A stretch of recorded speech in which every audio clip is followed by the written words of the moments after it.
Si ta copine conduit toute seule la nuit, tu devrais écouter ça. La RN20, cette route nationale qui traverse la France de Paris à Toulouse, devient la route d'un tueur invisible. Plusieurs jeunes femmes vont disparaître dans des conditions si similaires que le doute n'est plus permis. C'est formel, un prédateur rôde. Tout commence le 11 mars 1980. Michelle Coutura, 17 ans, est retrouvée morte dans un château d'eau désaffecté. Le corps est pendu avec un nœud complexe, typique d'un marin expérimenté. Pas de vêtements, pas de témoins. On parle un temps d'un suicide, mais les policiers, eux, sentent que quelque chose ne colle pas. Puis vient le Noël de la même année. Sylvie Le Loco, 20 ans, fait du stop à Paris pour rejoindre sa famille, mais elle ne rentrera jamais. Le lendemain, son corps est retrouvé nu dans une bâche, étranglé et abandonné.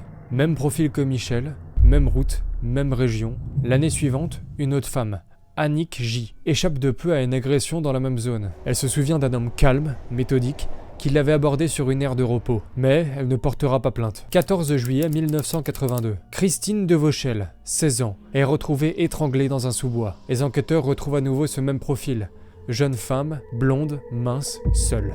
Un type de victime, un type de meurtre, une sorte de signature pour le tueur. Et toujours la RN20 en arrière-plan. La peur grandit, mais l'enquête n'avance pas. Août 1983. Pascal Lecam, 21 ans, est retrouvé dans un champ à Bruyères-le-Châtel. Cette fois, la brutalité dépasse l'entendement. Torturé avec un tournevis, étranglé et le crâne brisé. L'escalade est flagrante. Les enquêteurs comprennent qu'ils font face à un tueur qui gagne en confiance, en audace. Mais soudain, plus rien. Aucun autre corps, aucun autre signalement. Le calme revient, le tueur, lui, disparaît. Mais en 2009, plus de 25 ans après, une trace ADN est retrouvée sur la bâche de Pascal Lecam. Et elle matche avec un homme, Philippe L, qui a déjà été condamné pour d'autres crimes, notamment des violences. Pour la police, c'est peut-être enfin le bon. Mais trop tard, les meurtres sont prescrits. Philippe L est interrogé, il nie tout.